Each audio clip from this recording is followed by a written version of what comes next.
కృష్ణా జిల్లా మచిలీపట్నంలో దేవాదాయ శాఖ మాజీ సలహాదారు జాల్వపురం శ్రీకాంత్ పై బ్రాహ్మణ కార్పొరేషన్ డైరెక్టర్ పివి ఫణికుమార్ మండిపడ్డారు. బ్రాహ్మణుల సంక్షేమానికి అన్ని విధాలా పాటుపడింది ఒక్క తెలుగుదేశం ప్రభుత్వమేనని అన్నారు. నాడు బ్రాహ్మణ కార్పొరేషన్ను చంద్రబాబు నాయుడు ఏర్పాటు చేస్తే తర్వాత వచ్చిన వైసీపీ ప్రభుత్వం నిర్వీర్యం చేసిందని తెలిపారు.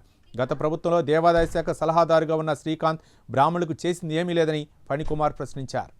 నిన్న ఎండోమెంట్ డిపార్ట్మెంటు మాజీ సలహాదారుడు గత వైసీపీ ప్రభుత్వంలో చేసిన ఒక వ్యక్తి జ్వాలాపురపు శ్రీకాంత్ అనే వ్యక్తి పిచ్చి ప్రేలాపనలతో మైండ్ చెడిపోయి ఆయన ఏం మాట్లాడుతున్నాడో ఏమిటో అర్థం కాకుండా పాలిచ్చే ఆవును వదులుకుని తన్నే దున్నపోతుని బ్రాహ్మణులు తెచ్చుకున్నారని వ్యంగ్యంగా ఒక వీడియో సోషల్ మీడియాలో కూడా మేము చూడటం జరిగింది. దాన్ని మేము తీవ్రంగా ఖండిస్తున్నాం. ఎందుకంటే పాలిచ్చే ఆవు ఏ ప్రభుత్వమో తన్నే దున్నపోతు ఏ ప్రభుత్వమో కూడా అందరికీ తెలుసు. అయ్యా జ్వాలాపురపు శ్రీకాంత్ గారు, మీరు ఎండోమెంట్ డిపార్ట్మెంట్కి సలహాదారుడిగా గత వైసీపీ ప్రభుత్వంలో పనిచేశారు. తిరుమల తిరుపతిలో పాలు లేకుండా మరి నెయ్యి తయారై జంతు మాంసాలతో కల్తీ లడ్డూలు చేశారు అని చెప్పి మరి ఎన్నో సిట్ రిపోర్ట్లో కూడా వచ్చింది. నువ్వు ప్రభుత్వ సలహాదారుడిగా ఉండి ఏం పీటగలిగావు? నువ్వు ఏమి చేయలేని అసమర్థుడివి. నువ్వు గతంలో బ్రాహ్మణులకు ఏం చేశావు? విశాఖపట్నంలో జగన్మోహన్ రెడ్డి గారిని తీసుకెళ్ళి మరి వేదాలతో ఆయన్ని పొడిడి జగన్మోహన్ రెడ్డిని 1000 కోట్లు బ్రాహ్మణ్ కార్పొరేషన్కి ఇప్పిస్తానని మీరంతా ప్రగల్భాలు పలికారు. ఏం చేశారయ్యా మీరు? గతంలో మేము పెన్షన్లు ఇచ్చాం, చచ్చిపోతే మట్టి ఖర్చులు ఇచ్చాం, అలాగే స్కాలర్షిప్లు ఇచ్చాం. మీరు బ్రాహ్మణ్ కార్పొరేషన్ను తీసుకెళ్ళి బీసీ కార్పొరేషన్లో విలీనం చేసిన ఘనత మీది కాదా? బ్రాహ్మణుల గురించి మాట్లాడే అర్హత అసలు నీకు ఉందా?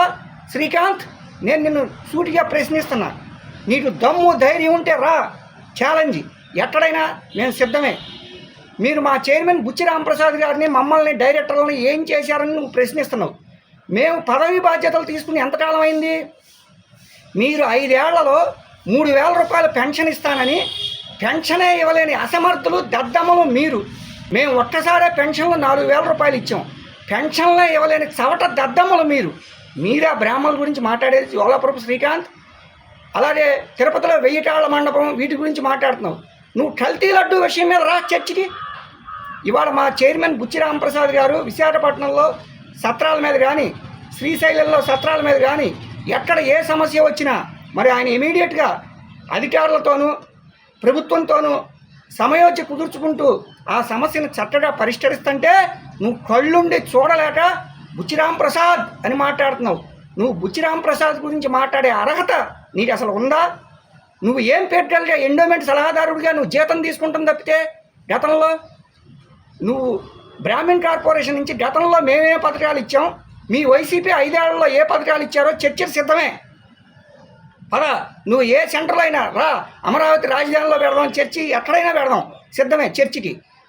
దానికి మీరు చేతనైతే దమ్ము ధైర్యం ఉంటే నువ్వు రా. అంతేగాని మేము డైరెక్టర్లుగా చైర్మన్గా ప్రమాణ స్వీకారం చేసి ఎంతకాలం అయింది? మా ప్రణాళికలు మాకు ఉంటాయి. మేము అవన్నీ కూడా ఒక రూపకల్పనతో చంద్రబాబు నాయుడు గారు, లోకేష్ గారి దృష్టికి తీసుకెళ్ళాం. మా సమస్యలు మా చైర్మన్ గారు బుచ్చి రాంప్రసాద్ గారి ద్వారా మేము తీసుకెళ్ళి ఆయన చెప్తుంటే ఒక ప్రణాళిక రూపొందిస్తున్నాడు.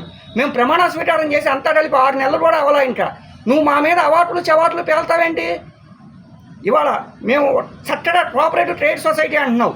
ఆ కోఆపరేటివ్ ట్రేడ్ సొసైటీ ద్వారా ఈరోజు కూడా స్టిల్ మేము మీకంటే ఎక్కువ లోన్స్ ఇస్తున్నాం. మొన్న మా మచిలీపట్నంలోనే కొల్లు రవీంద్ర గారితో, మంత్రి గారితో 5 లక్షల రూపాయలు లోన్ ఇప్పించాం. అలాగే పామర్లో వరల కుమార్ రాజా గారితో లోన్లు ఇప్పించాం. చుట్టుపక్కల ఎవరికి ఏది అవసరమైనా లోన్లు ఇప్పిస్తున్నాం. నువ్వు అనవసరమైన రాద్ధాంతాలు పోయి మా డైరెక్టర్లని, మా చైర్మన్ని విమర్శిస్తే మటుకు ఇక్కడ చూస్తూ ఊరుకునేవారు ఎవరు లేరు.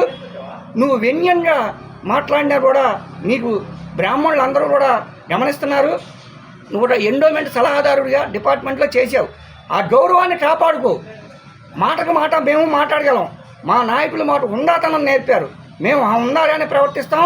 మా చైర్మన్ గారి నాయకత్వంలో మాకు చక్కటి ప్రణాళికలు ఉన్నాయి. బ్రాహ్మణ్ కార్పొరేషన్కి ఏం చేయాలనేది మేము అవన్నీ కూడా చేసి చూపిస్తాం ఖచ్చితంగా.